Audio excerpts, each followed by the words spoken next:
Welcome back. Jitendra Gohil is Chief Investment Strategist at Kotak Alternate Managers. Jitendra, good afternoon. Good to have you with us here. It's a good day to have you on, right? Well, 200 points higher now, 22,540 on the index. I mean, as they say, someone was telling me yesterday, with so many stocks recovering and, green on the screen, jaan mein jaan aayi. In many cases, is, you kind of sort of you're grasping for air and there is suddenly some oxygen. The point is, will the oxygen run out, or this is now looking like perhaps it's a durable kind of setup for some more gains here? Maybe say till about 23,000, maybe a little beyond that, and then we will see. What's your sense, Jitendra? Hey, hi Prashant. See, few things. One is that market was looking for some kind of a breather, and we have seen that market was already in the oversold category. And now we are seeing, since the dollar index has started to weaken, when Trump came to power, I think we were somewhere around 100 in the month of September, and then we saw the dollar index going as high as 110. Now it has retreated back to 105. Plus the oil prices have fallen. So I think there's some respite that we have seen for the market, and we feel from a fundamental perspective, the macroeconomic momentum in India has also started to pick up. So pretty much from the Nifty side, we think this is kind of a safe bottom in my view. Our investment committee also believes that from a large cap perspective, the valuation is also very reasonable at around 18.2 times, if I'm not wrong, versus historical average of similar. So net, I feel that from a large cap perspective, we have seen most of the correction is over, and this is exactly what we mentioned last time when we had our show. So net, that's what we feel. Second thing that we have to also monitor is what is happening on the global side. So we cannot say that the broader market sell-off is over. We still feel that there's a lot of geopolitical uncertainty. But there are a few data points that is very interesting. First is the probability of even the Fed cutting rates is also going higher. So at least 3 rate cut probability has gone as high as 30 odd percent, which was earlier it was just below 10% or so. So the probability of rate cut in US is going higher because even the tariffs are going to hurt US economy. And if there is a minor slowdown in US economy as well, I think dollar index is going to remain well anchored. It's not going to shoot up from here. Secondly, even Europe is now looking at spending more, right? So if you look at Germany's the kind of comments are coming from the new chancellor is that he wants to increase spending on defense. Hence, the yields are going higher. So when the European yields also starts to move higher, euro actually starts to strengthen against the dollar. So that is also one area that is looking very interesting in our view, that it may lead to some cap in dollar appreciation going forward. The third thing I feel is very interesting is what is happening in China, where not just the monetary side, but also on the fiscal side, Chinese policy makers have now come out and saying that, look, we need to support the economy. So net, I feel the equation is changing slowly, pretty precipitous fall for the past 5 months in Indian equities. I think we are looking at some kind of bottom formation. And whether this rally will last for 1,000 points or 2,000 points, that time will say. But fundamental demands that, at least from a large cap perspective, we should find a bottom. And from here onward, one should start, buying large caps going forward. All right. Hi, Jitendra. Good afternoon. Good to see you. When sounding quite optimistic both on the domestic front with regard to how the economy is shaping up and also on the macros, on the global triggers, because as you're mentioning, you believe that maybe there'll be more rate cuts as well, which will be good news. And in all probability, the RBI as well is going to go ahead and cut for the second time, maybe in the April policy. That said, since we are in a cycle where we expect the RBI to cut rates, I believe you're quite bullish on financials. And within that, I think NBFCs is something that you like. If you could help us out, what are the type of NBFCs? Where do they have exposure that you like? And also pharma is where you're finding some kind of comfort. You don't think Trump's tariffs will be a risk? Hey, hi. Yeah, so from financials perspective, yes, we like NBFCs. We feel that from a very tight monetary policy, we are seeing liquidity infusion by the RBI. Also, the rate cut possibility is there, at least in the month of April. So net, even the fiscal side also, government has been pretty disciplined in their approach. So we don't see a material spike in yields in India. So net, I think falling yield environment with the liquidity infusion is going to be really beneficial for some of the NBFCs. Now, there are a couple of NBFCs or types of NBFCs that one can look at. One is NBFCs that support consumption.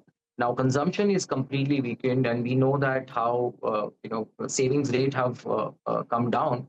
But the valuations for some of the NBFCs which cater to the personal loan side, I think those NBFCs which are well run, I think the valuation is compelling.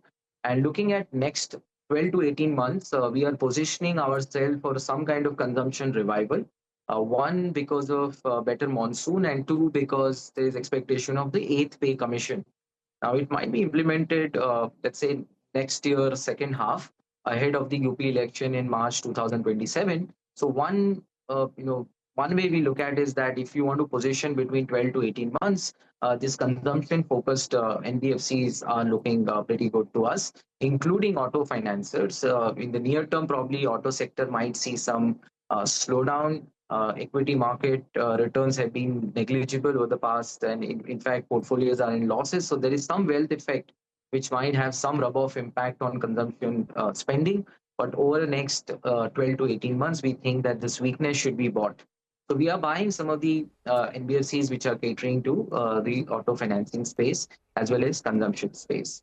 Now, coming to pharma space, I think we are pretty okay with Trump's policy. We don't see the sector to be very much impacted because of tariff. Obviously, we are monitoring this situation. But net, we feel that the healthcare costs in US is extremely high, and in terms of our contribution to US, pharma industry, in terms of volume, it might be very large, but in terms of value, we are like I think around 11th or 12th largest in the world. So I don't see that Indian pharma companies are going to see a lot of problems going ahead. Secondly, on the positive side, if we are able to find some kind of a trade deal with US, and it is expected that Piyush Goyal is in US, and there's negotiation going on. I hope that if we can clock some kind of trade deal with US, then it will be a really beneficial for pharma companies, as definitely US companies want to diversify their supply chain, do not depend on China so much. So those business opportunities will open up for Indian pharma as well. So I'm not very much worried about pharma sector, and we remain overweight as of now. Jitendra, hi, good afternoon. Surabhi here. So you folks handle all kinds of alternate assets, right, beyond listed equities. So let me ask you that question. And listed equities have given everybody, goosebumps. It's a wake-up call for everyone that you can't have all your eggs in one basket. So I'm guessing it's a good time for you folks. But tell us, where else is the money going or has been going in the last 2-3 months? Because the thing is, it's all linked. And when the equity market takes such a sharp knock, I'm guessing some of the related spaces like real estate, etc., they also get hit. But what's happening beyond listed equities, whether it's private credit, whether it's real estate, whether it's data centers, and a lot of other stuff, that private credit, of course, that you guys also take a look at and help your clients with? Subhi, I am authorized to talk only on equities, but if you ask me about asset allocation approach and how we are looking at from the whole investment universe, first of all, our investment committee has taken a view that one should diversify their asset allocation. From that perspective, we are extremely bullish on gold. So we have been recommending to at least have 5 to 7% in gold. Equity I've been mentioning, but since you touched upon on data centers, yes, our team is extremely positive on the opportunities that India presents. In fact, Kotak Alt is also coming out with some kind of fund here, and we think that this will be a great opportunity, as the kind of data consumption that we see in India is only going to go higher from here onward. So data center funds, that one can look at. Second could be, private equity, where we think activity was little somber, and I feel that looking at the valuation, right now, I think we will find some kind of opportunity. So These are the two spaces where we think going forward one can definitely look at. But last 1 year, the activity has been pretty okay due to excessive valuations.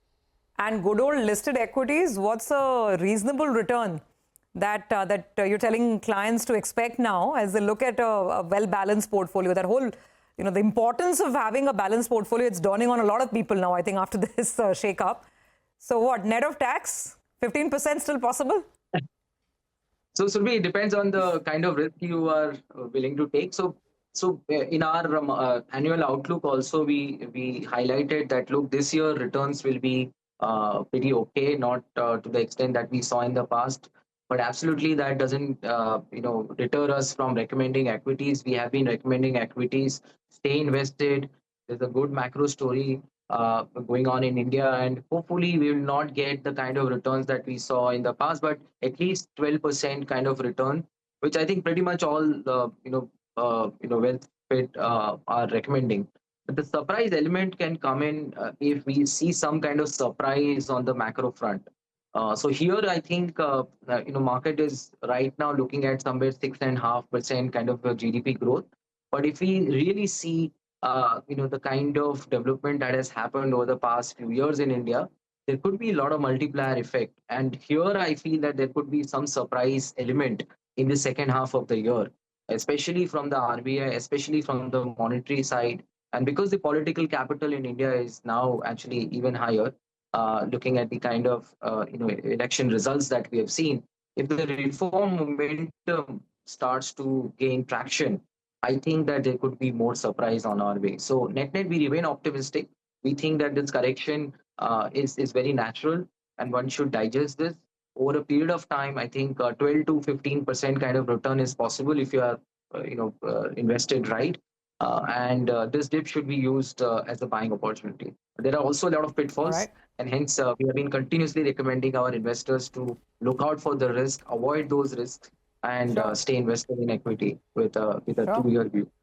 All right, Jitendra, we'll leave it on that note. Thank you very much for joining in. Good to have your perspective on the show today. And the equity market has definitely come to life yesterday and today, and we're looking at days highs right now, almost 1% up on the Nifty.